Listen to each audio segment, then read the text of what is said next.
अभी तो कैमरा में लोग देख रहे हैं ना यार। संजय दत्त का नाम लेना था क्या मुझे? गर्मी लगेगी थोड़ी, इसी अगर हो जाए तेज तो अच्छा रहेगा। ये hi guys, my name is Yurvesh today. नाम तो सुना ही होगा। Hello everyone, welcome to our strength stories और मैं हूं आपकी होस्ट विवक्षा। हमारा ये पॉडकास्ट एक ऐसा पॉडकास्ट है जहां पर हम रियल हेल्थ, रियल साइंस के बारे में बात करते हैं and that too from real experts. आज का हमारा ये एपिसोड एक ऐसे टॉपिक पर है जो होना तो हर किसी की लाइफस्टाइल में चाहिए, बट फिलहाल इसे सिर्फ जिम लवर्स फॉलो करते हैं, physical training and fitness. And we have three interesting guests with us today.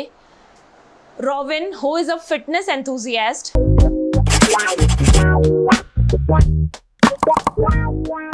He's pursuing strength and fitness from 15 years now, and he's going to tell us all the secrets of what he has learned in his 15 years. We have Yurvesh, who is an international swimming coach. जो India के national international swimmers को train कर रहे हैं, and doctor Sitanshu, he is an Ayurvedic doctor. He will tell us how to take care of your body the natural way. I'm going to promise you today's episode is going to be a super fun session, super inspiring session. I'm sure आप बहुत सारी inspirational stories लेकर जाएंगे यहाँ से. तो चाहे आप कोई स्कूल किड हैं, कोई कॉलेज स्टूडेंट है, या फिर कोई पेरेंट जो चाहते हैं कि उनके बच्चे स्ट्रॉन्ग एंड हेल्दी ग्रो करें, ये एपिसोड हर किसी के लिए है. आइए शुरू करते हैं आज का ये episode on topic of physical strength and fitness, and let's start it the fun way. So Yurvesh, Sitanshu and Robin, welcome to the show. Thank you so much for your time. And I'm pretty sure कि आज का हमारा ये session बहुत ही fun और roasting वे में जाने वाला है, बट लेट्स मेक श्योर कि हमारी ऑडियंस के पास इनफ फिटनेस इन्फॉर्मेशन रहे by the end of the session. So let's start with a very basic question, right? What is physical fitness and training? आजकल इसे बहुत कॉम्प्लिकेट कर दिया है. आप लोग बताइए, according to your journey, what exactly is physical fitness and training and what is the importance? मेरे according physical fitness and training एक लेमैन भाषा की टर्म्स में मुझे ऐसा लगता है physical fitness something that is giving me all the physical power that is helping me to do मेरे दिन की सारी रूटीन का work without showing any significant effect of lethargy और एनीथिंग लाइक दैट. एंड इसकी डेफिनेशन विद प्रोसेस चेंज होती जाती है. लाइक पहले ये था कि to have more strength, then it was becoming like more of a physical fitness, physical appearance. Now I've come to a point where I feel like it's more of a mental sanity that I need from physical fitness. If I'm having physical fitness, I will be having a good of a mental sanity, and also I'll be able to complete all the tasks in my day-to-day life without showing any significant effect of lethargy or exhaustion. Okay. Yeah, like for me, when you are working like from the start of the day, and when you have to unfold the entire day, that 1 hour of physical fitness gives you that the lightness which you have in your body, that is so important, and you feel very lively after that. मेरे लिए physical fitness के mainly दो तरह से मैं देखता हूँ. एक, जो आप पूरा दिन एफिशिएंटली काम करो बिना थकान. आपको जब आप फिट होते हो, आपका माइंड और बॉडी एक साथ काम करता है. अगर आप जो आप सोच रहे हैं वो अगर आप नहीं कर पा रहे तो मतलब कहीं ना कहीं आपकी मेंटल और फिजिकल फिटनेस सही लेवल पे नहीं है. दूसरा,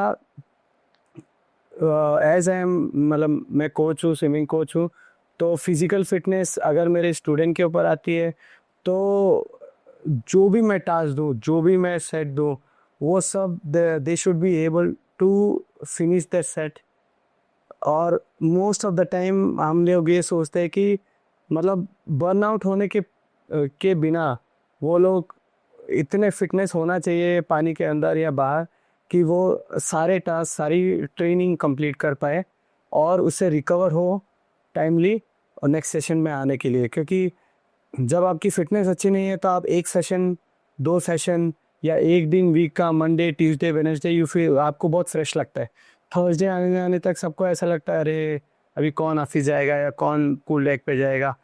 पर अगर आप फिटनेस हो तो आप जो जहाँ से स्टार्ट किया है उसी एफिशिएंसी से आप उस वीक को, उस ईयर को, उस पूरे टास्क को ख़त्म करें, वो एक फिटनेस है। Totally agreed. और मेरे को ऐसा लगता है it's not just for a sports persons life. अगर हम किसी नॉर्मल ह्यूमन बीइंग की लाइफ में भी देखें कि जो लोग सुबह उठ के रन करना प्रेफर करते हैं या फिर any they are indulging in any physical activity, वो लोग कंपैरेटिवली ज़्यादा एक्टिव फील करते हैं थ्रू आउट द डे।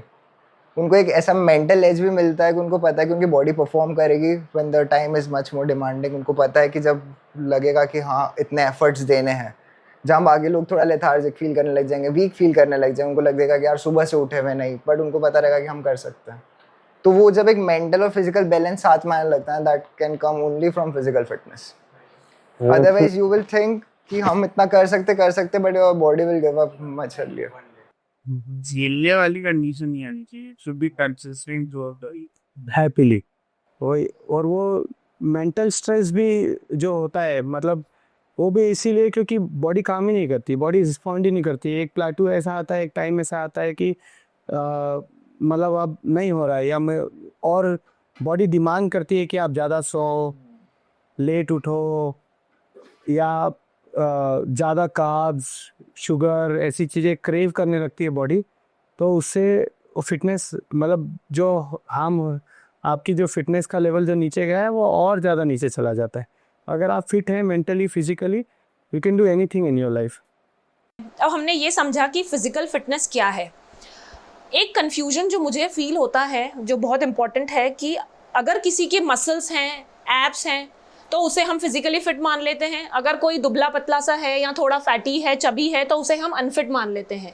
तो आजकल ये आई थिंक सोशल मीडिया का काफ़ी ज़्यादा हाथ है इसमें, जिसे मसल्स और एब्स को फिटनेस का नाम दे दिया है। अगर हम ये बोलते हैं कि हम फिटनेस एंथुजियास्ट हैं, तो you will imagine a person जो इसके पास एब्स हैं, मसल्स हैं, राइट।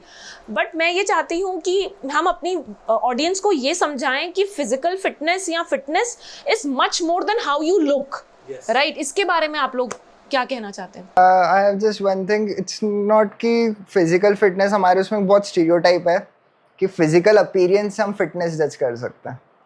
सबने एक ऐसा स्टीरियोटाइप बेसिस कर दिया कि अगर किसी बंदे की बाइसेप्स बहुत अच्छी है, बहुत अच्छा ब्रॉड बिल्डअप है, एब्स हैं, he is fit. But may be वो फिट नहीं है, it's just the physical appearance.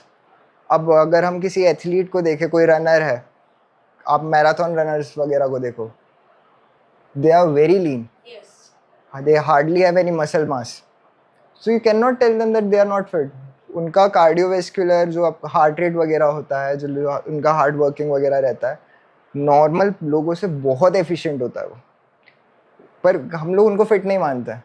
अगर हम हमारे इंडिया में एक तो शुरुआत से ऐसा भी है, क्योंकि हमारे टाइम पे पहलवानों वाला है, थोड़ा सा मुझे लगता है कि इस चीज़ में हमारे इंडियन बैकग्राउंड के उससे भी ये चीज़ काफ़ी स्टीरियोटाइप में कि पहलवानों वाला है, तो हमको लगता है कि जो थोड़ा एक ब्रॉड बिल्डअप है, दैट इज फिट।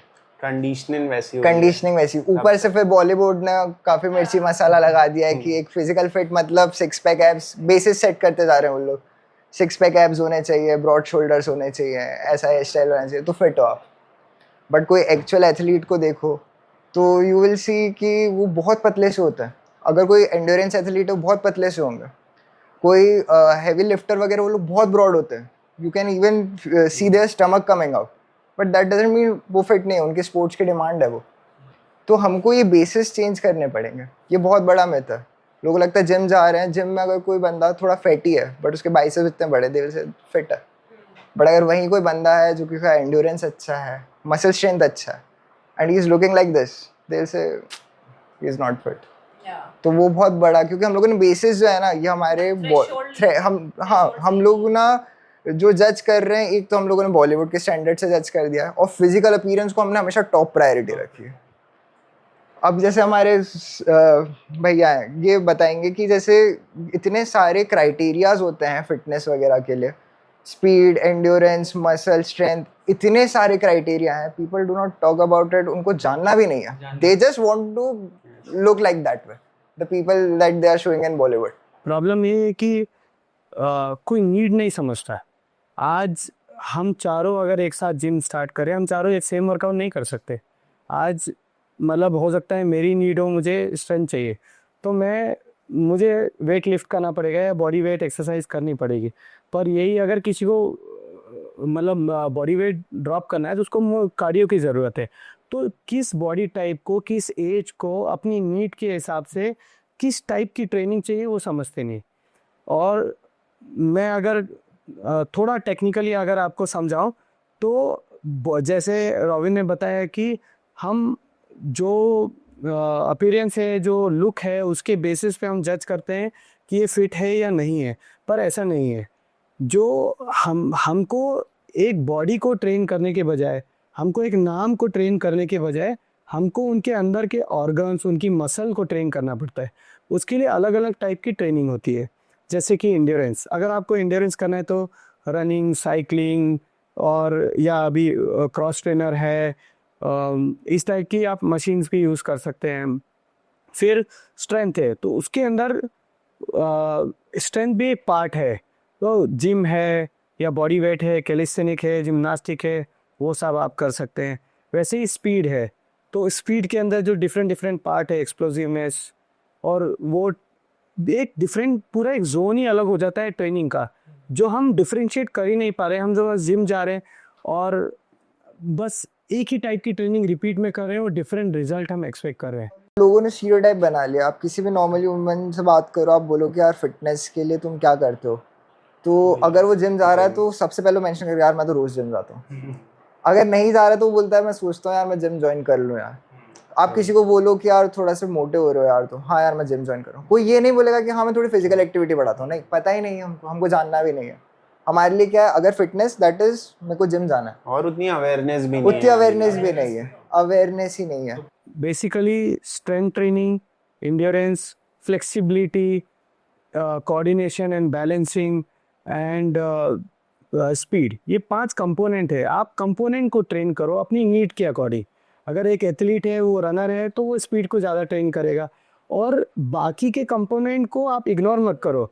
जैसे अगर मैंने आज जॉगिंग किया है तो सिर्फ मैं जॉगिंग हमारे यहाँ क्या होता है, अगर कोई रनर है तो उसे रनिंग करेगा, कोई योगा इस क्लास स्टार्ट किया है तो पूरे टाइम योगा करेगा। इट्स गुड, आप योगा करें, बहुत अच्छी बात है, बट वो उसका पर्पस क्या है, आपकी नीड क्या है। अगर आप स्टिफ है, आपको बैक एक हो रहा है, आपको रिहैब करना है, आपको किस पर्पस से आप या ब्रीदिंग एक्सरसाइज कर रहे हैं, तो ठीक है, गुड, योगा कीजिए। पर अगर आप सेम टाइम पे आप ये सोचते हैं कि मैं योगा करके मेरा स्ट्रेंथ एकदम डेवलप हो जाएगा, वो नहीं होगा। अगर डे टू डे लाइफ क्या है कि मतलब रूटीन के लिए भी आपको some sort of all the trainings मतलब आपको करना ही पड़ेगी, और हमको नीड के हिसाब से उसको थोड़ा कम या ज़्यादा कर सकते हैं, पर हमको सारे टाइप की ट्रेनिंग करना चाहिए। मैं आपको एक स्टोरी शेयर करता हूँ। मतलब जब मैं छोटा था, मेरे 2 दोस्त थे, दोनों फिटनेस फ्रीक। तब मतलब जिम का ये हाल था कि मतलब सिर्फ डंबल्स और बारबेल 2 ही टाइप की चीज़ें होती थी जिम में, और उसी को सब कुछ माना जाता था। अब चूंकि सलमान खान या जो हीरो थे वो इतने ट्रेंड में थे, उन्होंने 2 डंबल्स किए और उनका सीन चेंज हो गया। वो बंदा अपने एक हाथ को इतना ट्रेनिंग किया कि वो आज तक एक साइड टिल्ट करके वॉक करता है, और रियलाइज़ नहीं हो रहा है कि एक ही मसल इतनी बड़ी हो गई है और बाकी जगह डिफॉर्मिटी आ गई है। ऐसे ही दूसरा मेरा फ्रेंड था, उसने जिम, डंबल्स, स्ट्रेंथ ट्रेनिंग को इतना सीरियसली लिया कि उसकी पूरी रेंज चली गई। मतलब मैं जो आज अपने मूवमेंट कर पा रहा हूँ, मैं आज फ़ोन पे ऐसे भी बात कर सकता हूँ। पर आपने नहीं देखा होगा, जो हैवी मसल वाले हैं वो लोग ऐसे बात करते हैं, क्योंकि मसल कॉन्ट्रैक्ट हो जाती है, मोबिलिटी उनकी रेंज कम हो जाती है। अगर मतलब जब हम होली भी खेलते थे उसके साथ में, तो कोई उसको फेस पे कलर ही नहीं लगाता था, उसको पीछे कलर लगाता था, क्योंकि उनको पता है ये उसको वॉश ही नहीं कर सकता है, उसकी रेंज ऑफ मोशन ही पूरा कम हो गया है। तो और ये सब के साइड इफेक्ट कहाँ आ रहे हैं, आम इंसान उसको जान भी नहीं पा रहा है। तो अवेयरनेस थोड़ी बढ़ाए, क्वेश्चन पूछें। अगर कोई ट्रेनर हायर किया हुआ है, इंटरनेट पे हज़ारों इन्फॉर्मेशन फ्लोट करिए, आपको ज़रूरत क्या है। आप बस randomly how to burn fat ऐसे नहीं, आपको स्पेसिफिक नीड आपकी समझनी पड़ेगी। उस समझ के आपको आपकी ट्रेनिंग जो है वो फिर भी पूरे 5 कंपोनेंट में रख के उसको प्रॉपरली परसेंटेज वाइज डिवाइड करके उसको आपको ट्रेन करना पड़ेगा। ऐसी कोई एक स्पेसिफिक ट्रेनिंग नहीं है, या तो आप जिम बोलो या रनिंग बोलो, किसी भी टाइप का कार्डियो बोलो या पिलाटेस, किसी भी टाइप की ट्रेनिंग ऐसी काफ़ी नहीं है जो एक से ही आपको पूरी फिटनेस दे। आप अपने कंपोनेंट को देखो, क्या आपको वीक है, आपको क्या ट्रेन करना है, क्या ट्रेनिंग्स है। हम लोग क्या करते हैं, मैंने भी इन्फेक्ट किया था ये, I made the same mistake. जब हम लोगों ने जिम चालू किया तो पहले ये था कि कुछ पता नहीं है, तो हमने आसपास के लोगों को देखा, हमने वो फॉलो किया, फिर हमको रिजल्ट नहीं आया क्योंकि उनके आ रहे थे और हमारे नहीं आ रहे थे। फिर हम लोग और जगह गए, हम लोगों ने बाकी लोगों को देखा, लोगों के वीडियोस देखे, and we started following them blindly. हमको नहीं पता कि वो क्या कर रहे हैं, हमको बस पता है कि उनके रिजल्ट आ रहे हैं तो वी आर एक्सपेक्टिंग कि हमारे भी रिजल्ट आ जाएंगे, बट वो नहीं आते। और हमारा भी मोटिव सेम था। आज इतना समझ आता है, लेकिन उस वक्त हमारा भी ये था क्योंकि हमारा भी फिजिकल अपीयरेंस ही क्राइटेरिया था। We were going gym just to get physically look physically good, but अब वो नहीं है और लोग ये समझते नहीं। और हमारे इंडिया में बेसिकली जो भैया ने बताया, मेरे को लगता है सबसे पहले ना डिवाइड करने से पहले मेरे को ये लगता है कि इनको बेसिस चेंज करने की ज़रूरत है कि physical appearance is not everything. मैं जब स्विमिंग करता था, मेरी स्टोरी शेयर करता हूँ, तो I used to eat a lot, we used to burn a lot, तो मैं दिखता पतला सा था। Endurance was good, strength was building up, but मेरी फैमिली में मुझे कमज़ोरी बोला जाता था। मेरे को बोला जाता भाई कुछ खाया कर, तू कैसा पतला सा हो रहा है। जबकि उस मोमेंट पे मेरी फैमिली में जितने लोग मुझे बोल रहे थे मैं सबसे ज़्यादा फिट था, but just because I was looking like this मुझे बोला जाता था कि भाई कुछ खाया कर। और वहीं अगर मेरा कोई कज़िन आ रहा है एंड वो थोड़ा सा चबी या फिर थोड़ा सा भी हेल्दी है, जो अपन बोलते हैं थोड़े से मोटे से लोग होते हैं, थोड़ा सा ऐसे दिख रहे हैं, मेरे से थोड़ा ज़्यादा स्ट्रॉन्ग दिख रहा है, तो मेरे को एग्जाम्पल ज़्यादा था कि इसके जैसे फिट बन। तो फिजिकल अपीयरेंस को इतना ज़्यादा बेसिस बना के रखा हुआ था, एंड आप आर्ग्यू नहीं कर सकते because you are not looking up to that criteria. पर अगर आप एक डिफिनीशन भी पढ़ो, जैसे एंड्योरेंस है, वन लाइन की डेफिनेशन आती है ability to work for the longer period. वो एक लाइन डिफाइन कर देती है कि आपको वो क्या बना देगी। स्ट्रेंथ है the ability to work against the resistance, ख़त्म हो जाता है। उसके बाद वो एक लाइन भी नहीं हम लोग पढ़ रहे हैं और हम लोग ब्लाइंडली फॉलो कर रहे हैं जो हमको इंटरनेट पे दिख रहा है, या कोई इन्फ्लुएंसर है जिसने 4 वीडियो डाल दिए कि 6 पैक बनाने तो ये कीजिए वो कीजिए। ऐसा नहीं होता है। 5 दिन में 6 पैक्स बनाइए, 6 दिन में 6 पैक्स बनाइए। Scam. Understand your needs and work, plan it. सब चीज को इम्पोर्टेंट दीजिए, फिटनेस को इम्पोर्टेंट दीजिए, लुक्स को नहीं। लुक्स को नहीं, राइट। या ये मेजर वो है लोग लुक्स के लिए बहुत ज़्यादा ड्रॉन है, बहुत ज़्यादा ड्रॉन है। जैसा कि अभी भैया और रॉबिन ने बात करी, उसका कंक्लूजन सिर्फ एक ही आता है कि each and every individual is unique. ठीक है, आप हर चीज़ में देख लो, आपको अपनी यूनिक नीड्स केटर करना ही पड़ेगी। If you are not catering your unique needs, आपको रिजल्ट्स नहीं मिलेंगे। सिंपल शॉर्ट चीज़ है। ठीक है, अब मैं ये क्वेश्चन को रिवर्स करती हूँ। इंडिया में स्पेसिफिकली अगर हम इंडिया की बात करें, हमारे हिंदुस्तानी लोगों की, तो 30 to 40% जनता है जो प्रिविलेज है, जिम जा सकती है, कोचेस को अफोर्ड कर सकती है। लेकिन मैं बात करती हूँ उस 60% लोगों की जिन्हें रोज़ उठकर काम पे जाना है, रोज़ उठ के कमाना है अपने लिए, अपने बीवी बच्चों के लिए, एंड उनके लिए बहुत डिफ़िकल्ट है इन सब चीज़ों में टेक्निकलिटी को समझना, कोचेस हायर करना, जिम जाना। लेकिन फिटनेस तो हर किसी का हक है। तो आप हमें ऐसी कुछ चीज़ें बताइए, या ऐसे कुछ पार्ट ऑफ फिजिकल ट्रेनिंग, या ऐसी उनको क्या अपनी लाइफस्टाइल में इम्प्लीमेंट करना चाहिए ताकि वो लोग भी फिट रह सकें, 80 साल तक उठ बैठ सकें, अच्छे से काम कर सकें, उनकी डेली एक्टिविटीज़ इम्पैक्ट ना करें, आगे जाकर वो अपने ग्रैंड चिल्ड्रन के साथ खेल पाएँ। So fitness in simple and for most of the people जिन्हें बहुत they don't want to look in a certain way, उन्हें सिर्फ फिट रहना है, हेल्दी रहना है, एंड रोज़ की लाइफस्टाइल निकालनी है। अगर आम आदमी के लिए हम कुछ सिंपल रूटीन बनाने की कोशिश करें, उसमें भी थोड़ा वेरिएशन तो आएगा ही। कोई भी परफेक्ट आंसर नहीं है ये हर किसी के लिए अलग अलग होगा, बट मैं सिंपल वे में एक्सप्लेन करने की कोशिश करता हूँ। सपोज अगर कोई स्टिफ है तो वो जो मैंने 5 कंपोनेंट बताए हैं, strength, endurance, flexibility, coordination and balancing and speed, उसमें अपनी अपनी नीड समझ। जैसे कोई स्टिफ बॉडी का है तो वो 2 बार योगा कर ले। अगर कोई ऐसा है जो जल्दी थक जा रहा है तो वीक में 2 बार वो एंड्योरेंस कर ले। तो एक नॉर्मल अगर मैं रूटीन बताऊं तो कैसे हो सकता है, जैसे आप वॉक करने सब लोग जा सकते हैं, है ना। आप अगर एक बार वॉक करने गए, फिर आप सेम जोन में आप 48 घंटे तक मत ट्रेन कीजिए। आप उसके बाद सेकेंड डे अगर आप बॉडी वेट जैसे पुशअप्स है, स्क्वाट्स है, basic exercise, whole body exercise अगर आप करें तो स्ट्रेंथ तो अगले दिन हो जाएगी। सेकेंड डे आप योगा या फ्लेक्सिबिलिटी, अगर आप थर्ड डे जो है योगा फ्लेक्सिबिलिटी कीजिए। फिर फोर्थ डे आप थोड़ा मतलब वॉकिंग ही कीजिए, बट थोड़ा फास्ट वॉकिंग कीजिए। जैसे अगर आप वॉक पे जाते हैं स्लो आराम से करते हैं 40 मिनट तक, तो उसके बजाय आप 20 मिनट तक कीजिए, बट थोड़ा फास्ट कीजिए, ज़्यादा डिस्टेंस कवर करने की कोशिश कीजिए। तो अलग जोन में आप ट्रेन करेंगे, अलग कंपोनेंट आपका ट्रेन होगा, और ओवरऑल जो फिटनेस है वो मेंटेन होगी। पर ध्यान, आपकी जो नीड है वो तो आपको समझना ही पड़ेगी। तो किस चीज़ की ज़रूरत आपको ज़्यादा है उसका परसेंटेज थोड़ा ज़्यादा कीजिए, वरना ये जो 5 कंपोनेंट जैसे मैंने आपको बताया उसके अगर सबके ऊपर आप थोड़ा थोड़ा ध्यान देंगे तो आपको फिटनेस ज़रूर फील होने लगेगी। और जब आपकी ये एक डेली रूटीन लाइफ का जब हिस्सा बन जाएगा तो आप सेम काम कम समय में कर पाएंगे। और जैसे सभी लोग सोते हैं, सभी लोग उठते हैं, सभी लोग फ्रेशन अप होते हैं, सभी लोग रेडी होके ऑफिस जाते हैं, पर आपका बॉडी और माइंड जब एक साथ फ्रेशली काम करता है, आप खुश रहते हैं अपनी लाइफ में, आपकी बॉडी आपको जब आप कमांड कर पाते हैं अपनी बॉडी पे, तो आप सारे काम जल्दी कर पाते हैं। उस टाइम पे आप और ज़्यादा अपनी बॉडी फिटनेस पे ध्यान दे सकते हैं। आप हो सकता है कि आप ऑफिस में भी बैठे हुए हैं 8 घंटे तक, जो आप काम करें वो आप 6 घंटे का काम आप 4 घंटे में कर दें। तो वो कॉन्फिडेंस जो आपके अंदर फील होता है वो आपको हेल्प करता है आगे इस चीज़ को और आगे बढ़ाने का, कैरी फॉरवर्ड करने का। धीरे धीरे मोटिवेशन आने लगता है, इंस्पिरेशन आने लगती है, और जो लोग देखते हैं वो चेहरे का ग्लो ही एक अलग होता है।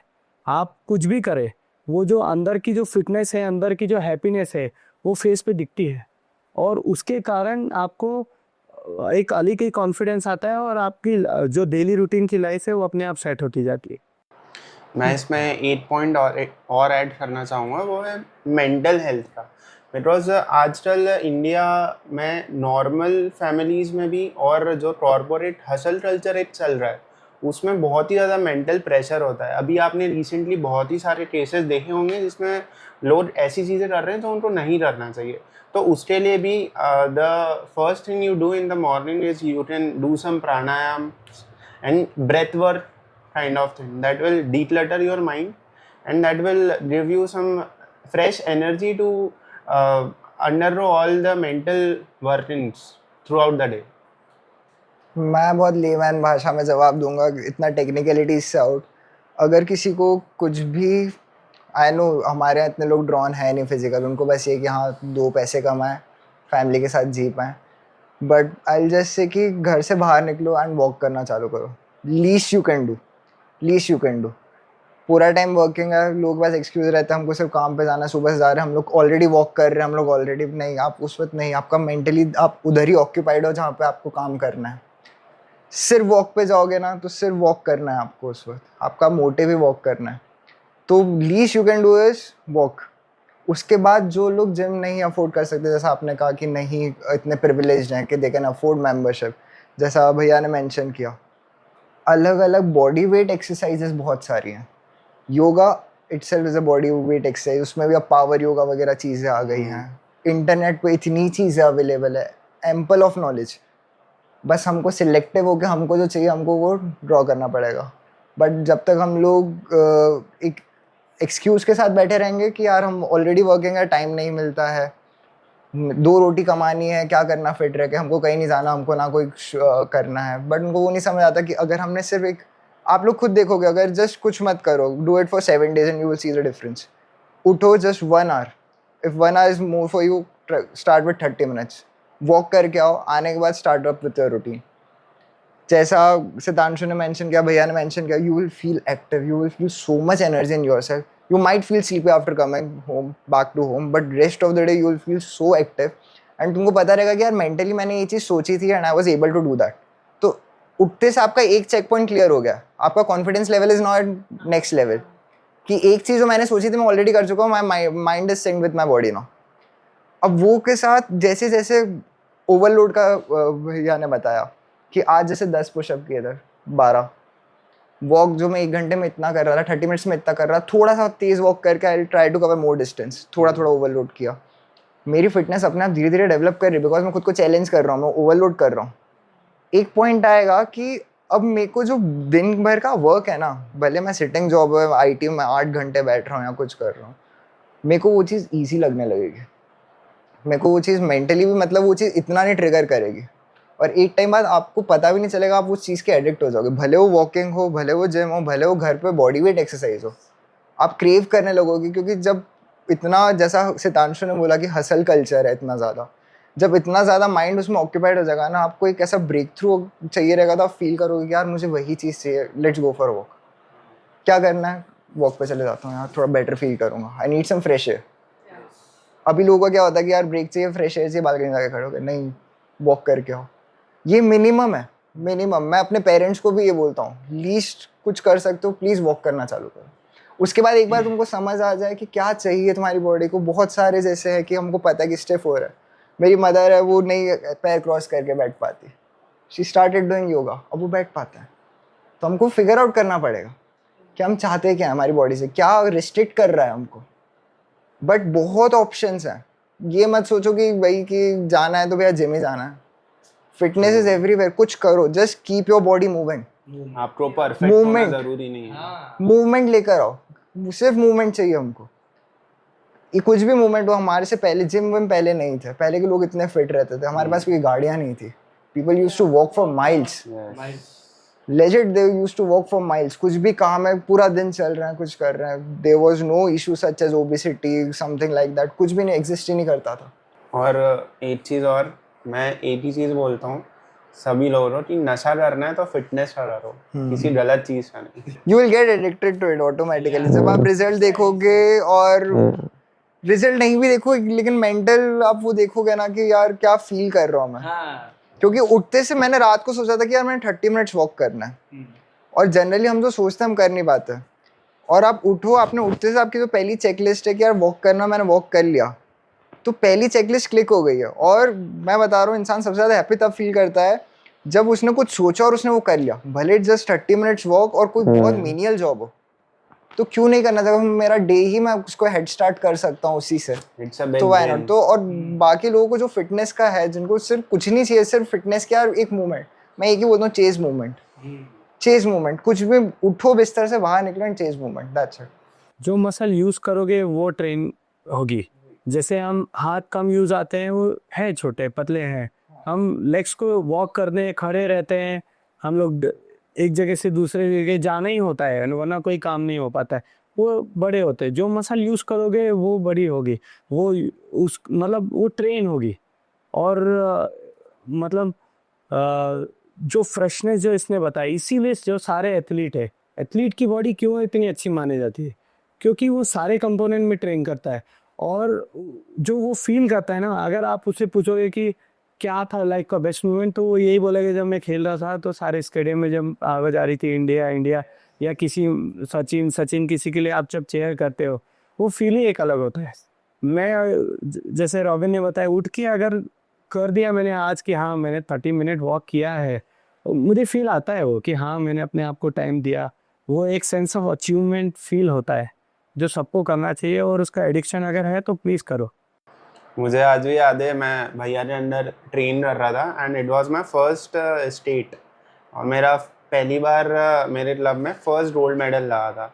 And the amount of cheers I got, that was next to anything. You can forget. तो वो एक नशा ही है, वो ऐसे ही फिटनेस का भी एक हो सकता है, और ये लाइफस्टाइल का हिस्सा हुआ तो बहुत आसानी से हो सकता है। डेवलप गुड हैबिट्स, और वही सेम चीज़ आपके आने वाली जनरेशन में पास ऑन हो जाएगी। अगर आप ही घर पे आप बैठे हैं, आप टीवी देख रहे हैं, आप स्क्रॉल डाउन कर रहे हैं, आपका स्क्रीन टाइम 10 आ रहा है, और आप बोलो कि क्या बेटा जाओ बाहर जाके खेलो, नहीं खेलेगा। आज आप देखो हमारी जो आने वाली जनरेशन है, कितने ही ऐसे शहर हैं उसके अंदर 100% बच्चे पैदा होते से उनको कोई ना कोई रेस्पिरेटरी प्रॉब्लम जेनेटिक्स से आ रहा है। क्यों? कंस्ट्रक्शन, पॉल्यूशन, जो ये डस्ट ये सब आती है, कितने ही बच्चे अगर आपने देखे होंगे कि 2 महीने के हैं और इतना मोटा उनको ग्लासेस लगा हुआ है, ये कहाँ से आ रही है? हम लोग उनको पास ऑन कर रहे हैं। हम खुद कुछ करेंगे तो बच्चे वो सीखेंगे ना। एलर्जीज के साथ बॉर्न हो रहे हैं already, food allergies from birth, by birth. कैसे हो सकता है? मतलब हमारी जनरेशन में तो पता भी नहीं था हमको कि फूड एलर्जी से है क्या है। मतलब अगर नॉर्मल डस्ट एलर्जी तो बहुत ट्रेंड में है, मतलब सर्दी हो गई है, ठीक है हो गई है, डॉक्टर जो सेम 3 दवाई बुखार में भी दे रहा है, 3 दवाई सर्दी में भी दे रहा है, वही खा के चल रहा है और इट वाज गुड।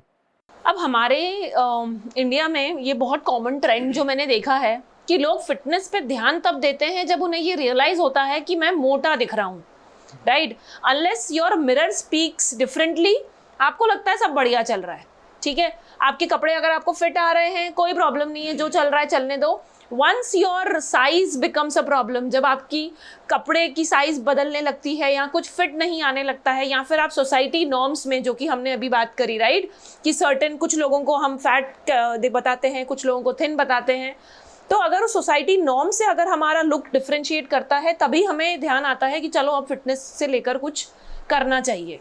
तो ऐसा क्यों है? लोग तभी क्यों अवेयर होते हैं जब वो फैटनेस की जब वो what you call it, fat की तरफ जाने लगते हैं। एक और चीज है, जब लोगों का ब्रेकअप होता है तब भी उन लोगों को एकदम से फिटनेस का बहुत ज्यादा जाग जाता है।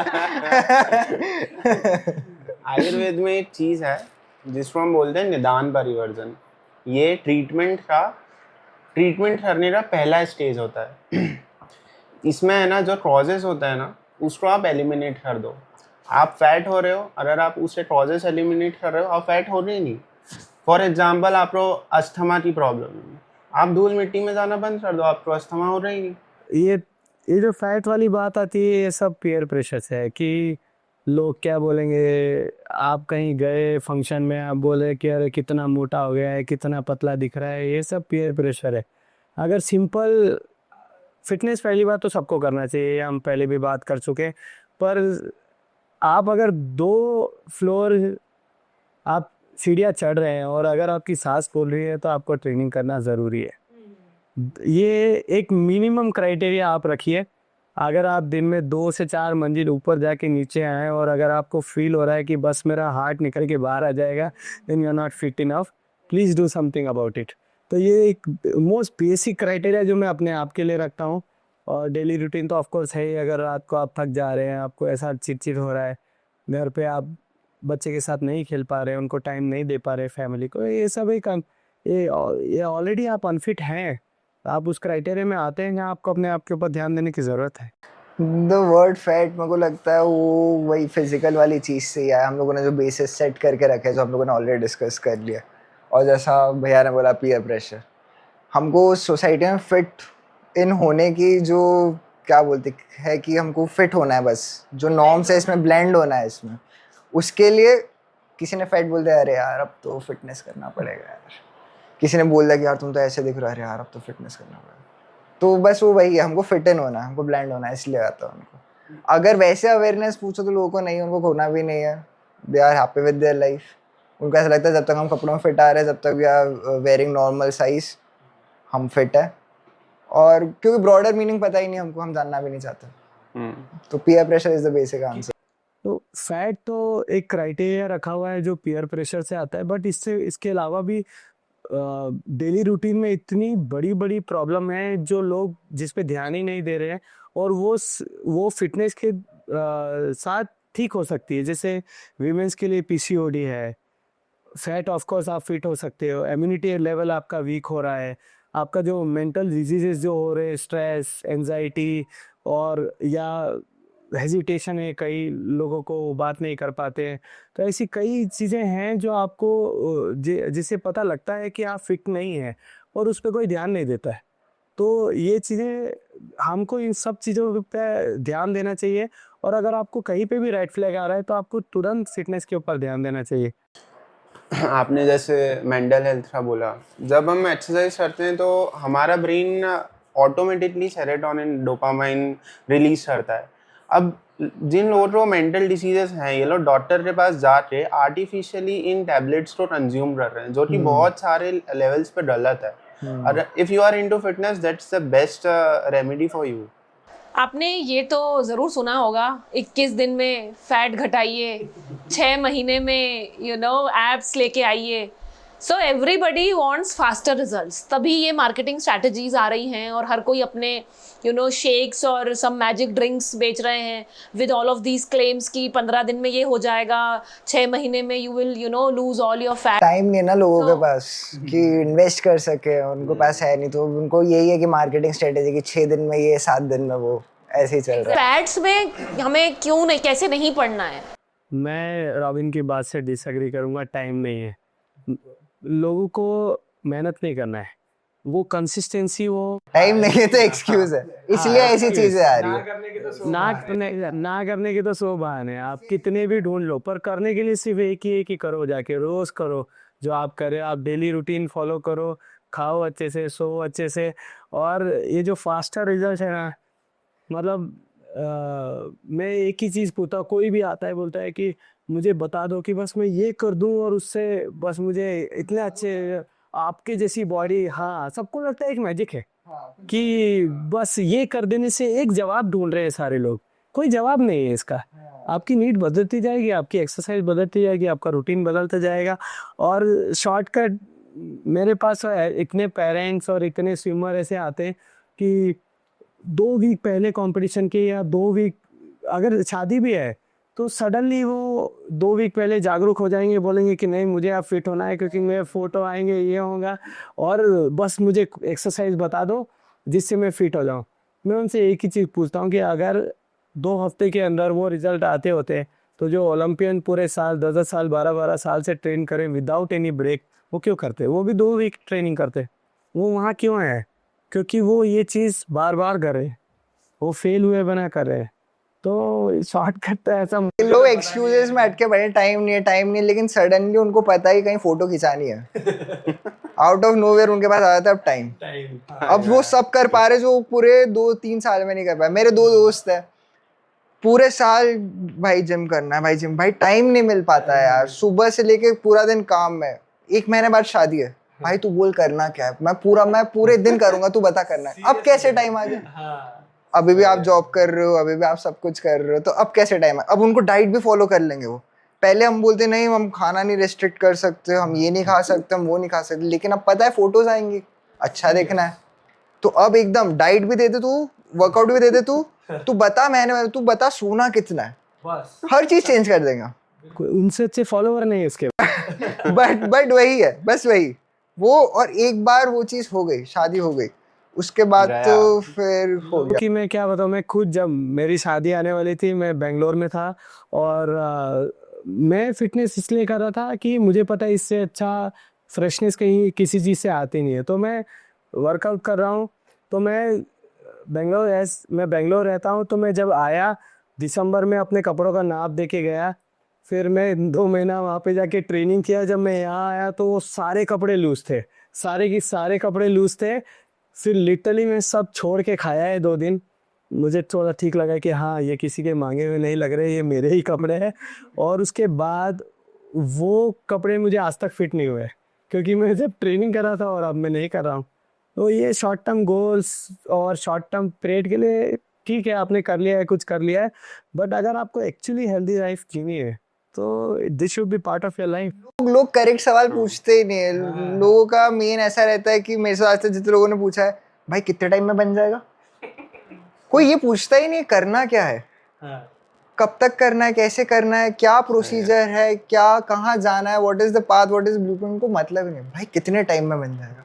और कभी उनको बोलते को कितना टाइम लगा, भाई इतने साल तो नहीं हो पाएगा यार. तो टाइम ही नहीं, इतना दे ही नहीं सकते. मैं कहा दिन का 1 घंटा, नहीं यार, सुबह फिर तेरे को पता है रात को. और ये वो लोग कह रहे हैं जिन लोगों का इंस्टाग्राम का टाइम 4-4 5-5 घंटे होता है, वो बोलते हैं हमारे पास टाइम ही नहीं है यार पूरे दिन में. मुझे आज भी याद है जब मैं पहली बार रॉबिन को वर्कआउट लिख के दिया था, मतलब मैं मूव हो गया था इंदौर से, और हमारे यहाँ ठंड होती है तो पानी ठंडा हो जाता है, हम लोग स्विमिंग नहीं कर पाते वो 3 महीने. एक टिश्यू पेपर पे मैं इसको वर्कआउट लिख के दिया था कि ऐसे ऐसे वेराइटी में उसको चेंज करते रहना, कुछ लगे तो मुझे व्हाट्सअप करना, मैं और तुझे वेराइटी दे दूंगा, और उस स्टेट मीट में मुझे कम से कम 50 लोगों ने आके पूछा होगा कि मुझे ऐसी बॉडी बनाने के लिए क्या करना पड़ेगा। राइट और जब मैंने उनको बताया कि इसने ये रिचुअल फॉलो किया है, वो 50 में से 5 भी नहीं आए मेरे पास वर्कआउट लेने के लिए। विंटर सेशन था हम लोगों का, पूरा जो ऑफ सीजन था उसमें मेरे को भैया ने बताया कि ये करना है वो करना है, I was following line by line. और जब स्टेट मीट में पहुंचे हम लोग और हमसे पूछा गया, तो भैया को लोगों ने बहुत रीच आउट किया, मुझसे पूछा, और उनको बस ये था बता दो क्या करना है, कैसे करना है, फटाफट बस एक चीज बता दो, क्या खाना है, क्या करना है, बस वो बता दो। टाइम कितना इन्वेस्ट करना कोई नहीं पूछता कि यार कितना टाइम, हम कर लेंगे, हम विलिंग है। अगर आपने बता दिया, किसी ने अगर पूछा भी ये सवाल कि कितना टाइम इन्वेस्ट करना और आपने बता दिया, दे विल बेल आउट कि नहीं करना। उस टाइम अगर मैं शायद बोलता कचौरी खाने से 6 पैक बनते हो, कचौरी खाने लगता, पर वो कंसिस्टेंसी नहीं दिखाएंगे, वो एक आध रोज का नहीं देते हो, कचौरी खा लेते शायद। Let's move to the very controversial topic. Okay. So हम supplements की बात करेंगे, ठीक है। अब supplements में इसके दो parts हैं। एक तो हमारा culprit, जो सबके लिए culprit है, प्रोटीन शेक्स, डब्बे Very डब्बे controversial. डब्बे डब्बे आजकल पाउडर बहुत सारे पाउडर। influencers जो प्रोटीन के डब्बों को बहुत ही क्लेम कर रहे हैं कि ये अनहेल्दी है। तो एक तो हमें ये समझना है आप लोगों से कि what is the reason, what should be the actual reason behind taking protein supplements, one. Another one is what about other supplements, अगर इसके अलावा भी हमें कोई which is very important for somebody who is targeting physical fitness and health, क्या important supplements होते हैं? सबसे पहले तो जो हम फॉलो कर रहे हैं, जो most of the Indian follow कर रहे हैं, वो क्या कर रहे हैं कि अगर कोई बॉडी अच्छी दिख रही है, वो सीधे वहां पे जाके बोलेंगे हाँ भाई कौन क्या खा रहा है भाई, क्या खा रहा है भाई, मुझे बता। वो लोग ब्रांड पूछते हैं, हाँ। कौन सा ब्रांड खा रहा है भाई, और मेहनत जाननी नहीं है, टाइम जानना नहीं है, पाथ नहीं जानना, कौन सा डब्बा, तू ब्रांड बता, हम भी वो ले लेंगे। उनको ऐसा लगता है कि समथिंग मैजिक पाउडर, और इतना साइकोलॉजिकली उनको अफेक्ट करता है। मैंने देखा है मेरे साथ जो लोग ट्रेन करते हैं, अगर उन्होंने सेम ब्रांड का प्रोटीन खरीद लिया और वो आज प्रोटीन लेकर आए, वो लोग ज़्यादा एफर्ट डालेंगे, उनको लगता है कि कुछ तो हो रहा है साइकोलॉजिकली, जबकि इतना जल्दी कुछ नहीं होता है।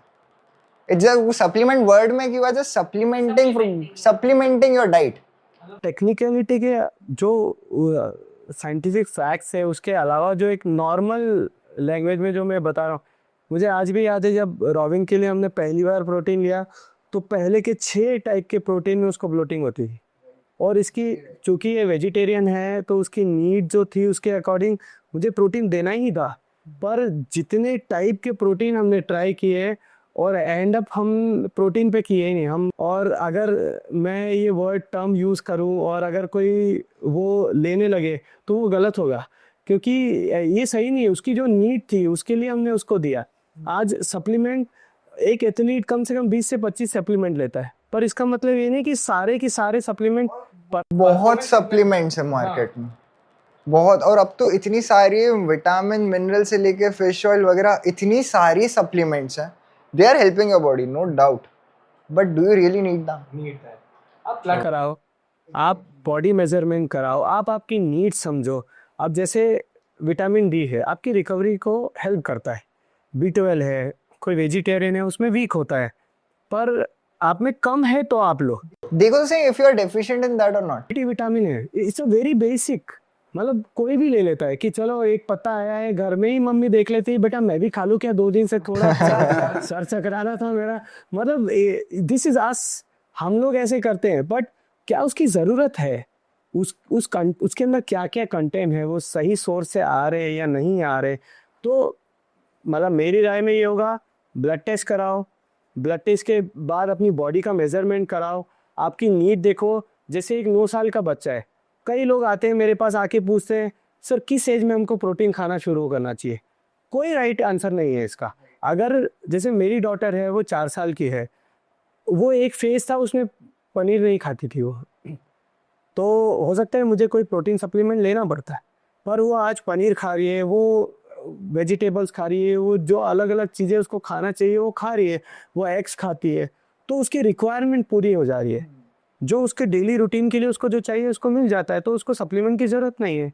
ऐसे ही अगर जो उसको ब्लड में कमी है या उसकी बॉडी में किसी चीज़ की कमी है और उसको अगर देना पड़े तो वो चलता है, पर अगर ऑलरेडी आपको है और अगर आप ले रहे हैं तो ये गलत है। प्रोटीन का मैं एक बोलूँगा कि हाँ, लोगों को ज़रूरत है, हमारी वेजिटेरियन डाइट्स में काफ़ी डेफिशिएंट रहता है। एक नॉर्मल लोगों ने फिगर दिया हुआ है साइंटिफिक स्टडी से कि आपका जितना बॉडी वेट होता है उतना ग्राम्स में आपका कंजम्पशन होना चाहिए नॉर्मल लोगों के लिए।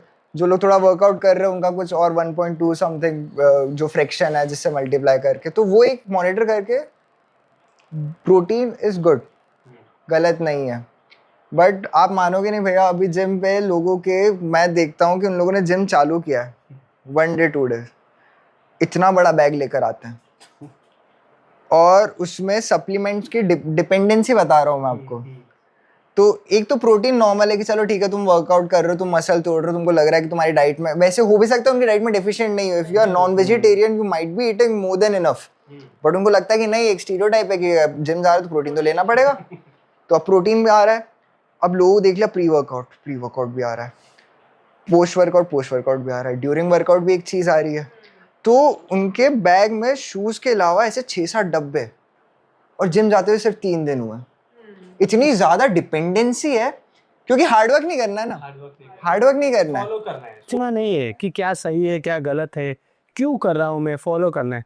मैं जब घर पे मम्मी पापा को मुझे प्रोटीन स्टार्ट कराना था, कुछ नहीं, मतलब दाल अगर आप 5 किलो खाओगे तो एक सर्टेन अमाउंट का कौन भी नहीं खा सकता है। चने बोलते हैं प्रोटीन होता है, स्प्राउट्स में प्रोटीन होता है, पर कितना खाने से कितना मिलता है वो कौन बताएगा। अब being a sports person, sports coach, मुझे पता है कि मेरे मम्मी पापा को प्रोटीन की ज़रूरत है। मैं विदाउट फ्लेवर प्रोटीन का डब्बा लेके आया और हर बार मैं इन दोनों में से किसी को या किसी और को घर पे भेजता था।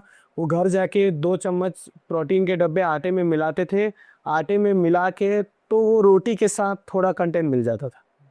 फिर समझ में आया, घर पे से बहुत शिकायत आने लगी, आजकल के आटे बड़े ख़राब आ रहे हैं, रोटी नहीं बन रही है आजकल। फिर पापा को समझाया, पापा बोलते हैं अच्छा ऐसा है तो सीधे बोल देता, हम ले लेते हैं। मैं बोला ट्राई तो मैं कर ही रहा था। आप भी नहीं नहीं मानते, घर वाले भी नहीं मानते क्योंकि इतना अभी, पर उसके बाद वो लगा कि अब ये खिला के ही मानेगा, सब्जी में, दाल में, चावल में, तो इससे अच्छा है कि दो अलग ऑडियंस है, पता है। जैसे एक हमारे पेरेंट्स हैं, वो लोग उसको लेके इतना ज़्यादा डरे हुए हैं कि उनको लगता है कि ये चीज़ सिर्फ जिम वाले ही ले सकते हैं। वो प्रोटीन कंज्यूम ही नहीं करते, उनको लगता है कुछ ले लिया तो दिक्कत हो जाएगी शरीर में। And also they feel it's lot of chemicals. हाँ, और पुराने लोग obviously chemicals right, very right. मैं ये चीज़ डिनाई नहीं करूँगा, बहुत सारे ऐसे ब्रांड्स हैं जिसमें जो हमारे लेड कंटेंट वगैरह होता है जो कि बॉडी के लिए हार्मफुल है, वो ज़्यादा होता है। ट्रस्टेड ब्रांड्स लो, बस इतना बोलूँगा। बट वही बात है कि एक दूसरी जनरेशन है जिनको मेहनत नहीं करनी है, जो अभी है, जो अभी आ रहे हैं बच्चे, जो जिम जा रहे हैं, उनको इतनी ज़्यादा डिपेंडेंसी है सप्लीमेंट्स पे कि जिम चालू करने से पहले उनके पास उनका सप्लीमेंट स्टैक रेडी रहता है।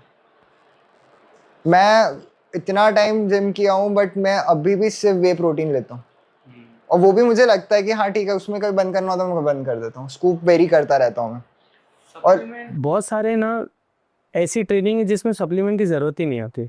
अब जैसे आप अगर रनिंग करने गए हो तो आपको हाइड्रेशन की ज़रूरत है, आपको इलेक्ट्रोलाइट्स रिप्लेनिश करना है अपने, आप प्रोटीन पी के क्या करोगे? आप स्ट्रेंथ ट्रेनिंग किए, आपके मसल फाइबर ब्रेकडाउन है तो आपको प्रोटीन चाहिए, तो आपको आपकी एक डाइटरी प्लान करना पड़ेगा उस चीज़ के लिए, तो और उसकी जो नीड है वही फॉलो करना पड़ेगा। मैं बताऊँ, मेरे को एक चीज़ इतनी ज़्यादा लगती है अभी के उसमें भी देखते हुए, मतलब मैं कोई एक्सपर्ट नहीं, बट मेरे को ये चीज़ है कि मैंने अपनी लाइफ में ये चीज़ फॉलो करी थी कि जैसे सप्लीमेंट ऐड करो। मैं एक वर्कआउट कर रहा हूँ, मैंने वर्कआउट में वेरिएशन कर ली, एक प्लेटू आ गया मेरे रिजल्ट में, स्टेगनेंट हो गया कि अब मेरे रिजल्ट्स आ ही नहीं रहे, और मुझे अब पता है कि यार मैं वर्कआउट्स भी चेंज करके देख लिए, इंटेंसिटीज चेंज करके देख लिया, अगर मेरे को लग रहा है कि यार थोड़े से कुछ सप्लीमेंट से कुछ कर सकते हैं, तो वो सप्लीमेंट किया प्लेटू बस्ट करने के लिए, जस्ट महीना भर लिया, ख़त्म कर दिया। हो भी सकता है वो साइकोलॉजिकल हो, बट काफ़ी चीज़, अब जैसे एक सप्लीमेंट आता है एल-सिट्रुलिन मैलेट, उसका ऐसा रहता है कि वो पंप करता है बॉडी, ब्लड फ्लो बढ़ाता है वेन्स में, तो आपको पंप ज़्यादा दिखता है जिम में। तो अगर आप जा रहे हो और आपको लग रहा है ना कि हाँ फिजिकली आप ज़्यादा दिख रहे हो, अच्छे दिख रहे हो, तो आप और एक्स्ट्रा एफर्ट पुट करते हो, भले में भी वो आपको लग रहा हो कि आप दिख रहे हो, होता भी है, वो पंप अच्छा आता है। मैंने बोल लिया, बंद कर दिया। एक बार वो मेंटल बस्ट वापस ख़त्म हो गया ना, या फिर आपका वर्कलोड बहुत ज़्यादा है, आप अपने माइंड को उतना एक्टिव ही नहीं कर पा रहे हो, जब आप पूरे दिन थक के आ रहे हो, शाम को नहीं जा पा रहे हो और आपने सब चीज़ ट्राई कर ली, कैफीन वगैरह आप लेके जा रहे हो, नहीं हिट हो रहा, तब ठीक है यार, एक प्री वर्कआउट जिस दिन बहुत ज़्यादा हैवी करना है तो उस वक्त ले लिया, पर आदत नहीं डाली। एक सर्टेन फेज तक लिया, सर्टेन फेज भी मेरा मतलब एक महीना, आधा महीना बंद कर दिया, या फिर जिस दिन बहुत हैवी जाना है उस दिन किया, बंद कर दिया। लोग डिपेंड हो गए हमारी जनरेशन में, हमारे जनरेशन वाले बिना प्री वर्कआउट के भैया लोग वर्कआउट नहीं कर सकते, सिर्फ बाइसेप ट्राइसेप लगाने के लिए इन लोगों को प्री वर्कआउट चाहिए। क्या मतलब है? एडिक्ट हो गए। इवन कॉफ़ी अभी कंसिडर करते हैं कि मतलब एक तरह से सप्लीमेंट ही है, क्योंकि वो जो इमीडिएट आपको जो शॉक देता है आपके ब्रेन को, आप एक्टिव होते हो, आप काम कर पाते हो, पर उसके बाद क्या, उसके बाद आप डिहाइड्रेट हो जाते हो, उसको आपको रिकवर करना होता है। ये किसी को पता ही नहीं है, कोई कैफीन के कंजम्पशन के बाद लोगों को मुंह में छाले हो जाते हैं। देखना, जो लोग बहुत ज्यादा कैफीन लेते हैं ना, मुंह में छाले हो रहे हैं, एक्ने ब्रेकआउट हो रहा है, और उनको समझ ही नहीं आ रहा कि क्या हो रहा है यार, हम तो सब चीज़ पे कर रहे थे, ब्लोट होने लग जाएंगे बहुत ज़्यादा। वो इट्स जस्ट कि वो बॉडी डिहाइड्रेट हो रही है, उनको पता ही नहीं कि हम इतना ले रहे थे, हमको पानी पीना है, हमको पता ही नहीं है। सेंस नहीं होता है। अगर आप जैसे डोपिंग के अंदर 800 mg अलाउड है, इट्स टू मच, और अगर आप 50 mg भी ले रहे हो दिन का, फिर क्या होता है, एडिक्टेड होने के बाद आप कभी फील ही नहीं करते। अगर वो नहीं लेंगे ना, उनको ऐसा लगता है लेथार्जिक, उनको ऐसा लगता है कि मेरे अंदर स्ट्रेंथ ही नहीं है, मेरे अंदर उतना ताकत ही नहीं है कि मैं कुछ काम कर पाऊँ, उन लोग को बॉडी का सेंस चला जाता है। तो ऐसी फिटनेस भी किस काम की है जो आपको डेली रूटीन आपका हैम्पर करे, आपकी मतलब बॉडी को हैम्पर करिए, और जो सोर्सेज भी है ना वो भी चेक करना बहुत ज़्यादा ज़रूरी है। कई बार हम इतनी सिली मिस्टेक्स करते हैं, जैसे कि एक प्रोटीन आ रहा है, उसकी कॉस्ट है 1300 या 500 1500 का 1 kg आ रहा है, दूसरा है थोड़ा महंगा है और वो 2100 का आ रहा है। अगर आप उसको डिवाइड करके उसका स्कूप देखोगे ना, तो 5 रुपया, 10 रुपया, 20 रुपया इसका फ़र्क आता है पर स्कूप का, पर वो कॉम्प्रोमाइज़ करके वो ले लेते हैं कि नहीं, इस काम तो सेम करता है। और एक बहुत इम्पॉर्टेंट बात यह है कि सप्लीमेंट लेना ज़रूरी नहीं है, उसका एब्जॉर्प्शन ज़रूरी है।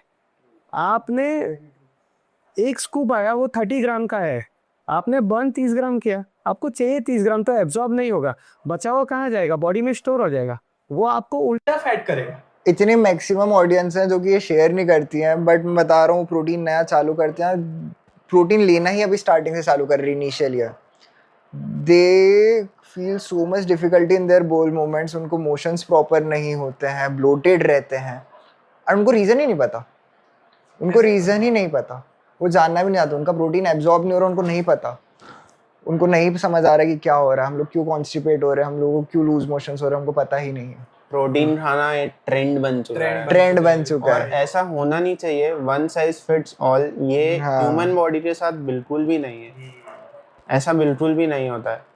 आज के जनरेशन सप्लीमेंट को सिर्फ और सिर्फ प्रोटीन ही समझती है, बट जैसा भैया ने बताया, supplements are of lot of types, और आपकी नीड क्या है वो समझना बहुत ज़रूरी है। सारे विटामिन, मिनरल्स, जो भी प्रोटीन, फैट, जितने भी सोर्सेस है, वो सब चीज़ का एक बैलेंस होना ज़रूरी है। मैं भी प्रोटीन लेता हूँ, पर मिल रहा है 1 टीस्पून, मुझे उतनी ज़रूरत है। तो आप अपनी नीड को समझो, ब्लड टेस्ट कराइए आप 6 महीने में एक बार, साल भर में एक बार। ये बहुत इंपॉर्टेंट है, मैं इस पे एम्फेसिस देना चाहूँगा, क्योंकि ना भैया ने जैसे बोला ना, प्रोटीन इज ओके, जो बाकी सप्लीमेंट है ना, एक बार देखो आपको ज़रूरत भी है क्या उस चीज़ की, अगर है भी तो मैं बोलूँगा पहला नेचुरल डाइट से उसको इनकॉर्पोरेट करने का ट्राई करो। मेरे को विटामिन सी की कमी है या कुछ भी है, तो मैं ऑरेंजेस की तरफ जाऊँगा, या फिर पाइनएप्पल की तरफ जाऊँगा, या फिर लेमन इंक्लूड करूँगा, कुछ भी। विटामिन सी के बहुत सोर्सेज हैं, पर हम लोग क्या करेंगे, हम नहीं जाएंगे, हम जाएंगे मेडिकल की दुकान में, भाई एक लिमसी का पत्ता दे दो। कुछ तो ऐसी चीज़ें हैं, कुछ ऐसे मिनरल्स हैं जो हमको पूरे दिन में 0.01 मिलीग्राम चाहिए, पर उसके बाद वो हम नहीं देख रहे कि हमको कितनी दिन में ज़रूरत कितनी है, हम बस उसको ले रहे हैं क्योंकि हमने देखा है कि कोई और ले रहा है, या हमको डॉक्टर ने, जब पिछली बार हमको सर्दी हुई थी तो हमको लिमसी लिखी हुई थी, या कोई भी हज़ारों रीज़न हो सकते हैं, बट सही क्या है वो ढूंढना बहुत ज़रूरी है, आपकी ज़रूरत क्या है वो ढूंढना बहुत ज़्यादा ज़रूरी है। मैं ऐसे बहुत सारे लोगों को जानती हूँ जो लोग जिम स्टार्ट तो कर लेते हैं, आई शुड नॉट से जिम, कोई भी फिजिकल एक्टिविटी स्टार्ट तो कर लेते हैं, लेकिन बिकॉज उनकी बॉडी इतनी अभी ट्रेन नहीं है, कोई इंजरी हो गई और फिर उन्होंने उसको छोड़ दिया, कंटिन्यू नहीं करते हैं, राइट? किसी ना किसी रीज़न से कोई इंजरी हो गई, even sometimes soreness also, you no, इतनी ज़्यादा सोरनेस हो जाती है इनिशियली कि लोग उसको यू नो डेली एक्टिविटी को इम्पैक्ट करने लगता है और उन्हें लगता है कि ये मेरे बस का नहीं है और वो लोग ड्रॉप कर देते हैं। तो इसके बारे में आप क्या बता सकते हैं? Also you know some of the recovery steps, because initially it is very obvious कि अगर आपकी बॉडी ट्रेनिंग स्टार्ट करेगी तो सोरनेस या इंजरी हो सकती है। सबसे पहले तो इंजरी का जो कॉज है वो जानना ज़रूरी है। इंजरी मतलब कुछ ना किसी रीज़न के कारण होती है, जैसे पुअर रिकवरी हुआ, और हमको सबसे पहले जानना ये ज़रूरी है कि वो इंजरी है भी या नहीं। कई बार सिर्फ सोरनेस है या फटीग है और हम पेन ही डिस्टिंग्विश नहीं कर पाते कि किस चीज के कारण पेन है। या किस कारण से पेन आ रहा है और ये एक्चुअली इंजरी है या सिर्फ सोरनेस है। अब अगर जैसे सोरनेस का आपने बोला, सोरनेस है तो आपको क्या करना है, आपको ज़्यादा वार्म अप करना है। आपकी सोरनेस जाएगी, आपकी ब्लड फ्लो बढ़ेगा, आपकी हार्ट रेट बढ़ेगी, तो जो सोरनेस है वो फ्लश हो जाएगी। अगर आपने उसके बजाय अगर आपने छोड़ दिया तो वो धीरे धीरे करके जाएगी। इसके बजाय नेक्स्ट टाइम आप जब वापस चालू करोगे वो वापस उसी लेवल या उससे ज्यादा भी हो सकती है। ज़्यादा भी हो सकती है।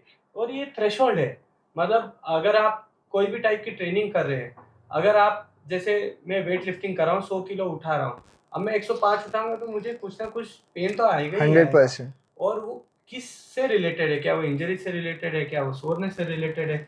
तो एक तो उसका रीजन गलत टेक्निक हो सकता है, Overuse हो सकता है। ओवर यूज हो सकता है, या न्यूट्रिशन खराब, स्लीप खराब, बैड रिकवरी और स्ट्रेचिंग, फोम रोलिंग, ये तो मुझे लगता है कोई भी नहीं करते। कोई भी नहीं करता एक्टिव है, रिकवरीज जिम पता ही नहीं है लोगों को, इम्पोर्टेंस नहीं पता है। मिथ्स इतने सारे हैं। बेसिक तो जो भैया ने बोला कि हम लोग पेन डिस्टिंग्विश ही नहीं कर पाते हैं। किसी से भी पूछना जिम पे या जो बाहर भी आपको एक्सरसाइज करते हुए मिल जाए, भाई यहाँ पेन हो रहा है, कहाँ एग्जैक्टली पेन हो रहा है, भाई यूं करने में पेन हो रहा है। आप डिफाइन तो करो कौन सी मसल में पेन है, तो उसके बस ये वाले मूवमेंट में पेन हो रहा है भाई, तो आप क्या जवाब पेन दोगे? होता है, प्रिटिन पेन एंड एटसेट्रा, हाँ, वो भी बहुत जरूरी है पता होना, अवेयरनेस बहुत जरूरी है। जब मैं इन लोगों ट्रेनिंग भी कराता था, सैटरडे हम लोग पार्टनर स्ट्रेचिंग करते थे। समझाना मुश्किल था कि क्यों स्ट्रेचिंग में जो पेन है, ये बोलते आप वर्कआउट 2 बार दे दो हमको, और ये स्ट्रेचिंग मत करो। ऑनेस्टली हम भागते थे क्योंकि मुझे बहुत आज पेनफुल भी होता याद था। है कि ऐसे चीरते थे लिटरली। मेरा पार्टनर रह चुका है रॉबिन, ऐसे पकड़ के ऐसे चीर देता था, इतना दर्द होता था। हम लोग रोने रोते थे, जैसी हम लोग हालत होती लिटरली थी, रोते थे literally रोने स्ट्रेचिंग में। जैसी हालत। बट वो डिफरेंस हमको बाद में पता चलता था। हम लोग नेक्स्ट डे सेम पावर के साथ आ रहे हैं, रेंज ऑफ मोशन हमारा रिस्ट्रिक्ट नहीं हुआ है। हाँ। जैसे अपन ने पहले डिस्कस किया था कि अगर हम Stiffness ओवर ट्रेन नहीं कर होती रहे हैं है। स्टिफनेस आ जाती है। मैं वो same range of motion repeat ही नहीं कर सकता अगर बॉडी में स्टिफनेस है तो। और फिर अब क्या हो रहा है, मैं उसी स्टिफनेस पे उसको ओवर यूज करे जा रहा हूँ। या तो मेरा जॉइंट कॉम्प्रोमाइज होगा या मेरा मसल कॉम्प्रोमाइज होगा, फिर इंजरी आएगी। वो हम स्ट्रेचिंग है, फोम रोलिंग है, पानी पीना है, टाइम से सोना है, हम ये सब अगर नहीं करते हैं, अब आप ये देखिए, अगर मैं स्ट्रेचिंग कर रहा हूँ और कोई आदमी इतना जोर से चिल्ला रहा है, कोई स्विमर इतना जोर से चिल्ला रहा है कि 2 बिल्डिंग पार तक आवाज आ रही है, या स्कूल का प्रिंसिपल आके बोल रहा है कि ये क्या चल रहा है, ये बच्चे मर जाएंगे, ये तो वो कितना स्टिफ होगा। ये आप देखने दे, ये बच्चा नहीं देख रहा है, ना ये पेरेंट देख रहा है, वो ये देख रहे हैं कि स्ट्रेचिंग के बाद जो पेन आया, ये देखो आपकी वो स्टिफ कितना है, वरना क्यों पेन होता। अगर वो स्टिफ होती नहीं मसल या बोन, तो फिर वो पेन आता ही नहीं। तो वो चीज़ का कोई ध्यान नहीं रखता है। दूसरा रिकवरी ऐसी चीज़ है जिस पे कोई ध्यान नहीं रहता है। मुझे ऐसा लगता है कि आपकी ट्रेनिंग का 1/3 हिस्सा आपका वार्म अप और आपकी रिकवरी पे जाना चाहिए। अगर आप 1 घंटे की ट्रेनिंग कर रहे हो तो आपको 20 मिनट का कम से कम आपको स्ट्रेचिंग करना बहुत ज़्यादा ज़रूरी है। और प्रॉब्लम ये है कि ये इतना रिपीटेटिव होता है कि वो कंसिस्टेंट रहना बहुत ज़्यादा मुश्किल हो जाता है, और इट्स अ बोरिंग जॉब, किसी को नहीं करना है। अभी इतनी नई इक्विपमेंट्स आ गए हैं, एक क्रायोथेरेपी है, आप 90 सेकेंड के लिए किसी मशीन के अंदर खड़े हो, आपको टेम्परेचर जाता है -140 डिग्री तक, और सारे मसल कॉन्ट्रैक्ट होते हैं, सारी सोरनेस चली जाती है, लोग रिकवर हो जाते हैं। पर क्या हम वो डेली कर सकते हैं? नहीं। क्या हम वो वर्कआउट की बात कर सकते हैं? नहीं। तो आपको बेसिक जो फंडामेंटल है उससे तो आप अलग हट नहीं सकते। तो फिर भी बहुत हाई लेवल का हो गया। मैं बताऊं लोगों को, कभी मैंने लाइफ में इतने सालों में ना फोम रोल यूज करते देखा। पड़े रहते हैं जिम पे, हर जिम पे पड़ा रहता है। रनिंग के बाद ना लोगों को मैंने स्ट्रेच करते देखा। बिल्कुल सही। नेक्स्ट डे लिम्प कर रहे होते हैं, लंगड़ा के चल रहे होते हैं, स्ट्रेच नहीं करेंगे। स्ट्रेच नहीं करेंगे पर। They are running for 10 kilometers, इतने स्टिफ हो गई उनकी हैमस्ट्रिंग्स वगैरह, वो लोग नहीं स्ट्रेच ही नहीं करना है। Next day they are limping. बिल्कुल। उन लोगों के पास बेसिक स्ट्रेचिंग है, नहीं करने क्यों? क्योंकि बोरिंग है। और एक और इतना बड़ा है, लोग जिम पे स्ट्रेचिंग नहीं करना चाहते। क्यों भाई? पंप चला जाएगा, पंप चला सही। जाएगा। पंप चला जाएगा यार, क्योंकि वो इतनी मोटी बाइसेप नहीं दिखेगी ना, क्योंकि स्ट्रेच कर दिया तो मसल खुल गई, वापस से रिलैक्स हो गई। मसल रिलैक्स हो गई तो उतना कॉन्ट्रैक्शन दिखेगा नहीं, तो वो तो वर्कआउट पूरा खराब हो गया। हाँ, आपने संजू बाबा की वॉकिंग देखी होगी, वो इसी कारण है। बाइसेप को आपने ट्रेन किया, आपने स्ट्रेच नहीं किया, मसल कॉन्ट्रैक्ट होती है, रेंज कम होती है, वो ऐसे ही रह जाती। अगर वो स्ट्रेच करते तो वो नॉर्मल रह सकते थे। आपने बहुत सारे बॉडी बिल्डर देखे होंगे, वो ऐसे ही रह जाते। क्यों? क्योंकि उन्होंने ऐस मारे 200 400 500 1000 एंडलेस, पर वो मसल कॉन्ट्रैक्ट हुई, उन्होंने स्ट्रेच नहीं करी तो उनकी स्पाइन बेंड हो गई। तो हम अगर गलत तरीके से करो तो बहुत सारे उसके नुकसान आते हैं। और जिसमें रिकवरी जो है वो बहुत बड़ा पार्ट है। रिकवरी जैसे कि मसाजेस हुआ, स्ट्रेचिंग हुआ, फोम रोलिंग हुआ, ये बेसिक है। और इससे अब तो इतनी हाई लेवल की है, इतनी हाई लेवल की चीजें आ गई हैं रिकवरी के लिए, लोग परस्यू ही नहीं करना चाहते, जानना ही नहीं है। और क्योंकि जो मेहनत लगती है। मेहनत लगती है, हाँ, राइट। करते हैं। आपको स्टडी करना पड़ेगा, आपको ढूंढना पड़ेगा आपकी सिटी में अवेलेबल है कि नहीं वो। बट बेसिक जो उनके, जो सबके पास अवेलेबल है कि यार हम एक स्ट्रेचिंग करा सकते हैं, फोम रोलिंग उनको करना नहीं है। और रही बात ड्रॉप आउट की, तो क्विटिंग तो हमेशा सबसे इजीएस्ट ऑप्शन होता सबसे है। इजी ऑप्शन है। कर दो। मतलब मुझे ये समझ नहीं आता है कि अगर आपने यहाँ पे एक प्रॉब्लम रखी हुई है, अगर आप उसको सॉल्व करोगे नहीं तो वो वहीं रखी रहेगी। आप उसको इग्नोर करके कब तक जाओगे? मुझे आज भी याद है टोक्यो ओलंपिक्स के अंदर मनिका बत्रा, जब जो टेबल टेनिस प्लेयर है, वो फोम रोलर कैरी करके गई। It was on news. मतलब ये डेली का हिस्सा होना चाहिए, पर कोई बॉदर नहीं कर रहा है उस चीज के अरे लिए। भैया, माइकल फिल्प्स जब when came for London Olympics, cupping की जो वो थी, हाँ, red people were so curious, क्योंकि लोगों ने पहली बार ऐसे कपिंग के निशान देखे। निशान देखे। तब से- में सब लोग को अब सबको कपिंग कराना है। करवाना होता है। हाँ, अब लोग इसलिए करा रहे हैं कि उन्हें कपिंग कराने, उनको निशान चाहिए कि यार हम कुछ कर रहे हैं, हमको दिखाना है वो। तो अब उनके लिए वो फैसिनेशन है कि हमको कपिंग के निशान दिखाने। तो ऐसी चीजें बाहर है, जितनी चीजें ना, अब जैसे यहाँ पे इंडिया में भी आ रही है, पर लोग अवेयर ही नहीं है। और रिकवरी का सबसे बड़ा हिस्सा है पानी पीना, इलेक्ट्रोलाइट्स लेना और टाइम से सोना। पानी, आजकल के तो जिम भी ऐसी होते हैं, लोगों को फील नहीं होता है पर स्वेट आता है।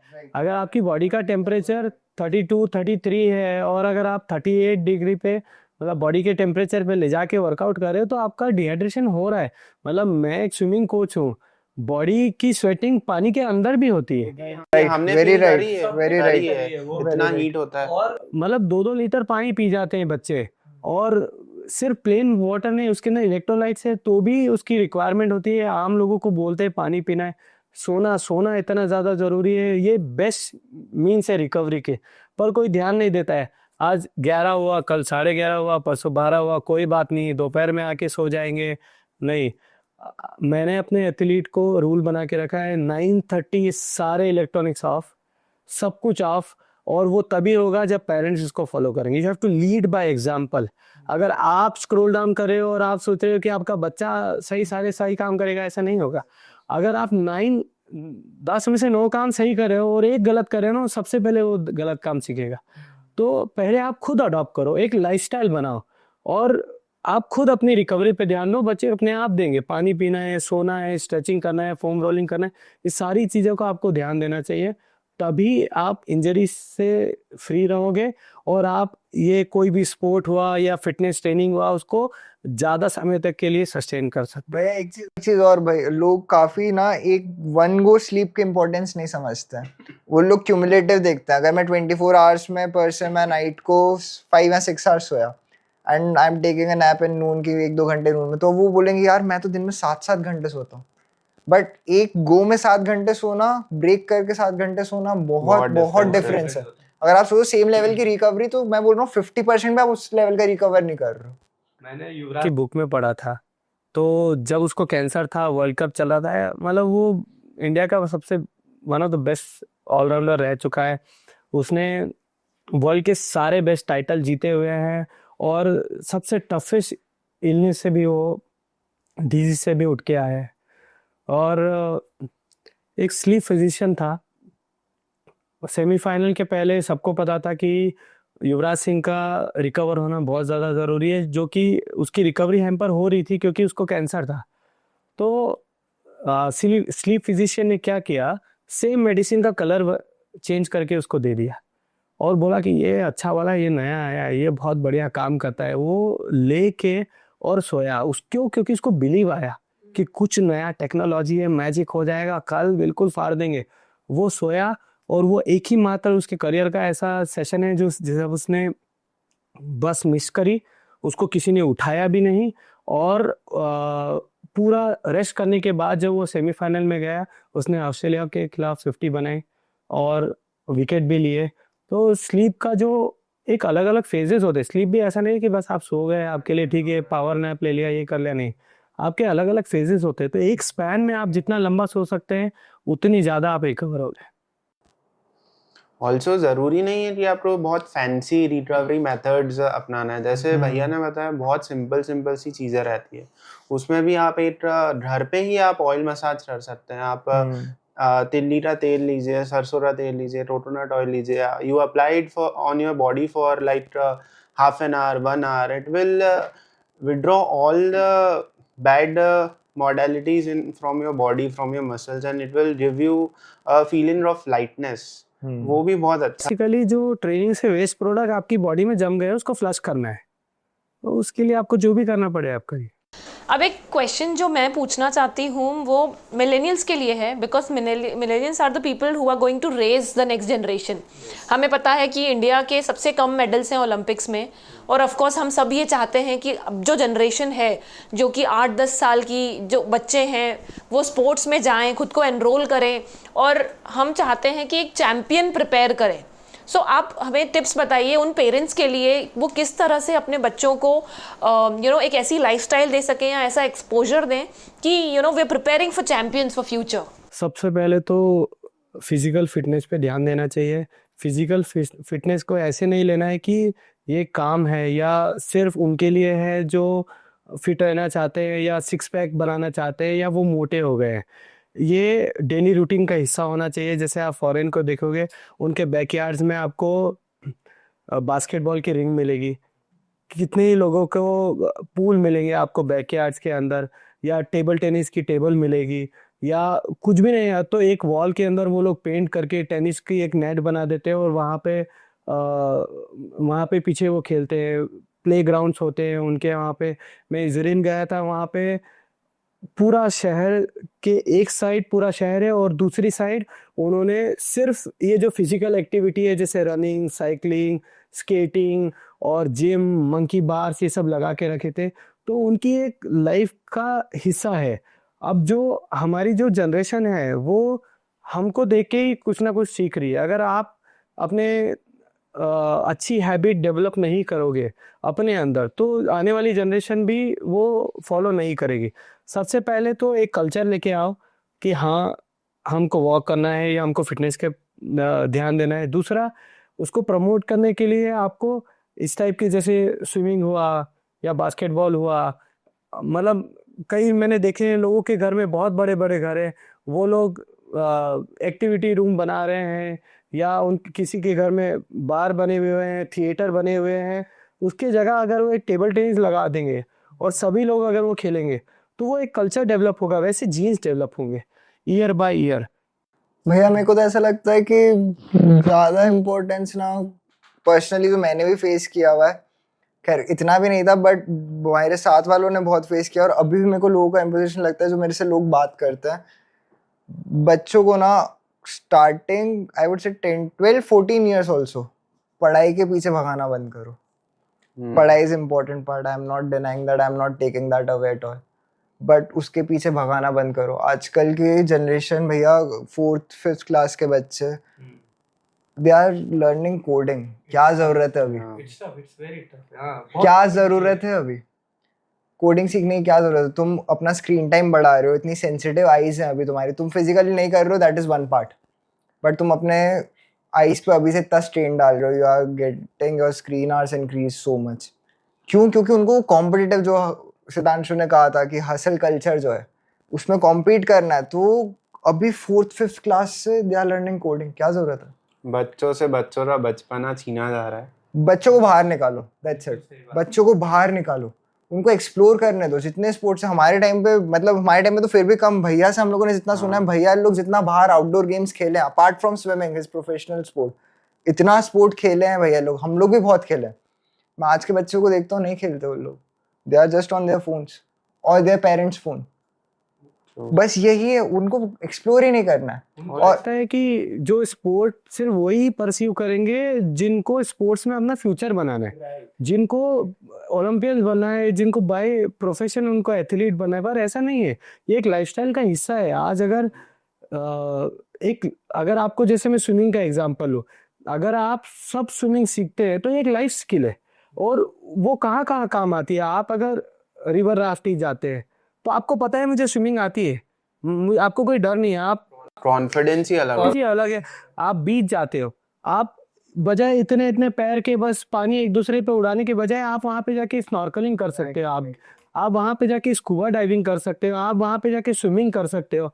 ऐसे ही अगर कोई बास्केटबॉल का कल्चर है किसी फैमिली में, तो वीकेंड में आप मूवी देखने जाने के बजाय, दूसरे रेस्टोरेंट में खाना खाने के बजाय, आप सोचिए फैमिली हर संडे बास्केटबॉल का गेम खेल रही है। वो कल्चर क्यों नहीं हम डेवलप करते हैं? And it's not just Sunday. अभी मैं जैसे बाहर फिलीपींस गया था, या फिर बाहर मेरी दी यूएस वगैरह में रहती है।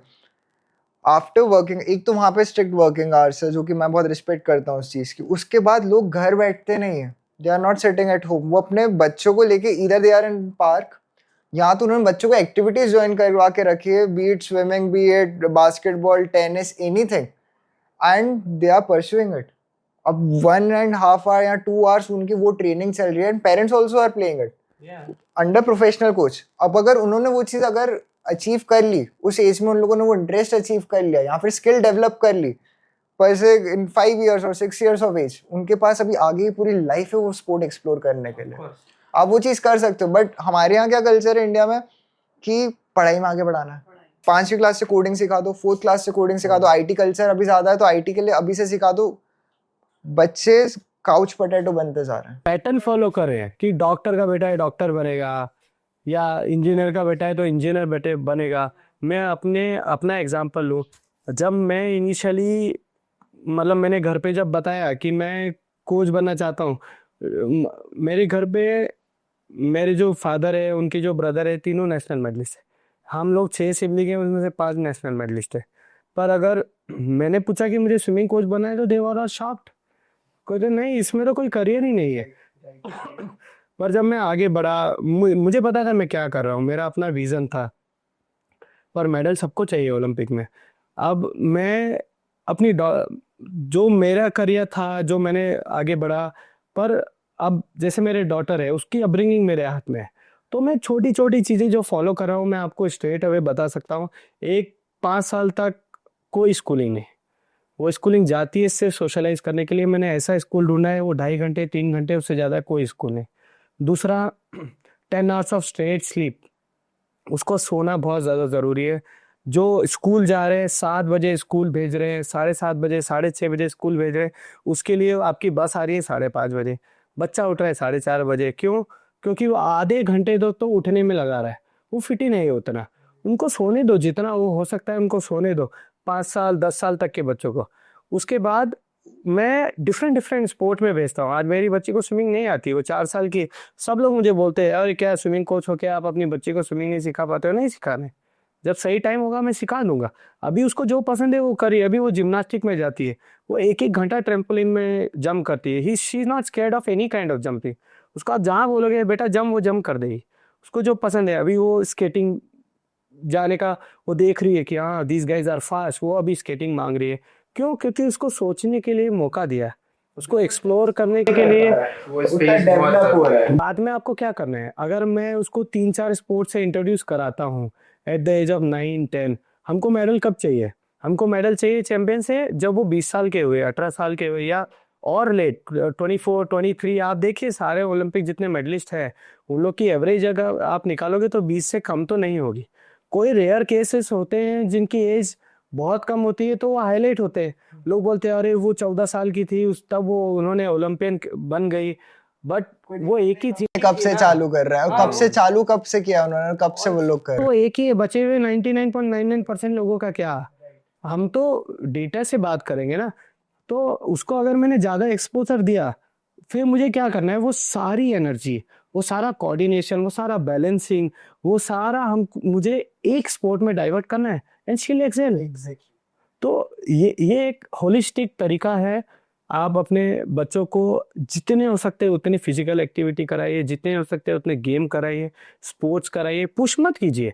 ये ज़रूरी नहीं है कि वो एक बैकहैंड एक प्रोफेशनल की तरह मारे, बस खेले। कुछ भी नहीं होगा तो क्या होगा, हैंड आई कोऑर्डिनेशन तो आएगा। आप देखिए आजकल के कितने बच्चे हैं, अगर यहाँ से दूसरे रूम में जाएंगे टकराते हुए जाएंगे, टेबल पे लग जाएगा, बॉटल गिर जाएगा, वो यहाँ उठाने के लिए जा रहे हैं पर वो नहीं कर पा रहे, कुछ ना कुछ गिर जा रहा है, क्यों, बैलेंसिंग हैंड आई कोऑर्डिनेशन ही नहीं। आप उनकी तरफ बॉल फेंक रहे हैं तो वो कैच ही नहीं कर पाए। पर आपने फॉरेन की कितनी मूवीज में देखा होगा कि फादर वहाँ पे बेसबॉल की बॉल से ग्लव्स के साथ खेल रहे हैं, या जो रग्बी की जो बॉल है उससे कैच खेल रहे हैं, बास्केटबॉल खेल रहे हैं। तो ये कल्चर डेवलप करना पड़ेगा और एक होलिस्टिक ग्रोथ की तरफ जाना पड़ेगा।